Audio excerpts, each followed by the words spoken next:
Away from that, Canada's main election candidates have given remarks following the first debate of the campaign ahead of the April 28th vote. Prime Minister Mark Carney, who succeeded Justin Trudeau on March 14, has avoided major missteps during the French language debate, despite concerns over his fluency.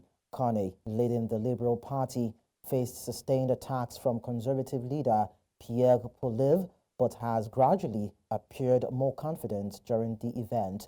Carney reiterates that his economic expertise makes him the best candidate to counter U.S. President Donald Trump's aggressive trade policies. He said Canada must respond decisively. Poilievre, a fluent French speaker, however, pledged to put Canada first while blaming Liberal leadership for past economic vulnerabilities.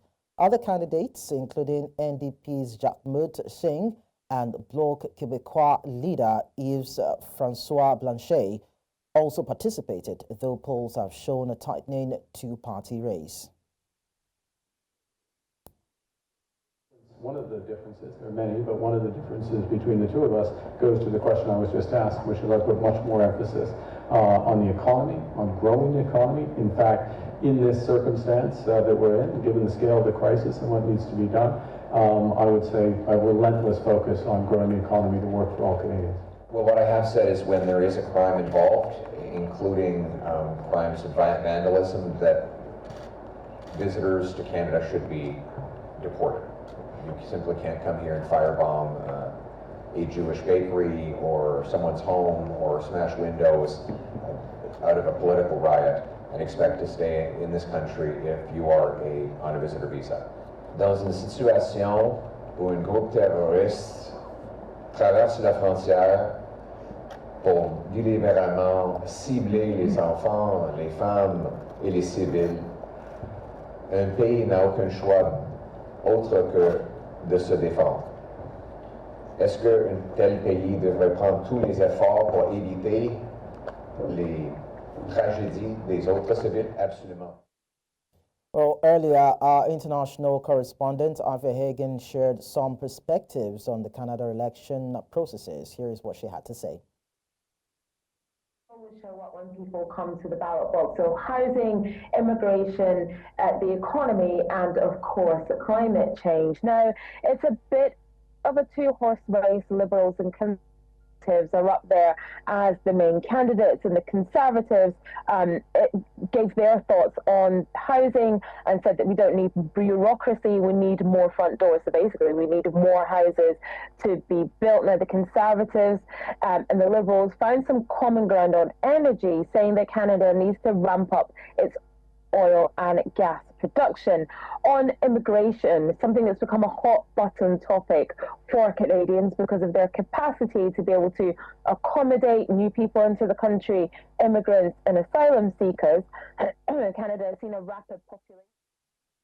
For more on federal elections in Canada, I'm joined by Dr. Tochukwu Mogbo. Now, Dr. Mogbo is an African Canadian, and he joins me to shed more light on the impact of African community in the outcome of federal elections in Canada. Dr. Mogbo, thank you so much for coming around. Thank you for having me. All right. So, as an African immigrant in Canada, are you eligible to vote in the federal elections? No, just like Nigeria, you also need to be a citizen to vote, and you also need to register for the elections to be able to vote for the elections. Currently, I'm a permanent resident. So it's like becoming a citizen, you're not allowed to vote in the elections. All right. So then how significant now is the percentage of African descent, most especially those who are part of the country now voting in the elections? And can that number impact a certain outcome?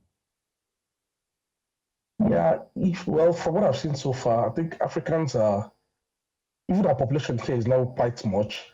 So Canada is a very large country with African population, a good decent amount of African population. So the population is still not enough for us to make a significant impact. For example, I heard that I think in the 2001 election, about 70 blacks came out for ran for political offices, but only 9 blacks got elected into political office. So you find out that our population is still a problem for us. Voter turnout rate among African Canadians in recent federal elections, the ones that you've seen? And in your opinion, does probably racial identity influence political participation? Yes, I think so. Yeah, because no matter how one think about it, the cloud of our skin is entirely different from theirs, So somehow it affects our participation in politics. Some people are just not interested. And again, being an immigrant, some people, they still have the mentality they want to sort themselves out in the country first. So election is not what they're really thinking about right now. To believe it's left for the white, let them do their thing. But I believe that with time and with more sensitization, more Africans or more blacks will actually be joining the electoral process. Does that now mean that African Canadians are not well represented in federal, provincial, and municipal governments? Yes, in my opinion, they're not well represented. They're not.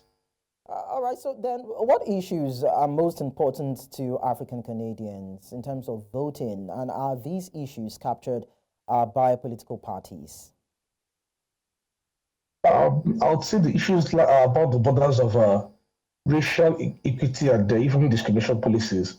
Yeah, in Canada, there are anti-discrimination policies to make sure that, that's why you keep saying that racism is subtle in Canada. Unlike some other countries where it is very, very paramount, paramount.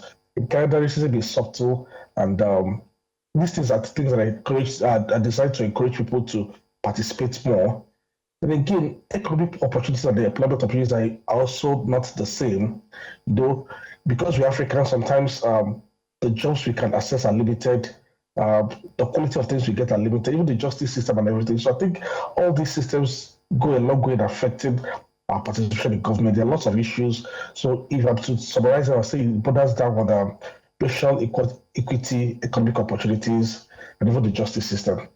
So now that there are pressing concerns and we don't have appreciable number of African Canadians participating in elections or contesting some political posts in the country. So are there ways now that these African diasporic organizations now contribute to Canada's democratic processes?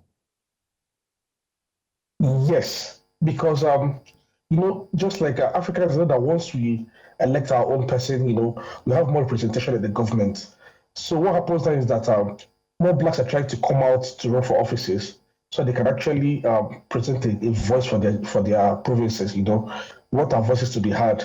There are some things I believe that should be changed in the system, and we can only effect these changes when we are in the corridors of power.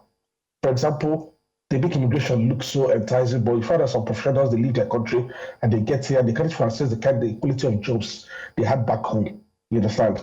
So these are pressing issues that Africans face in diaspora, which I believe that if we are more involved in politics, it will also help us to achieve some of these aims. All right, thank you so much, Dr. Tochukwu Mogbo, for sharing your thoughts with us on the news. Thank you.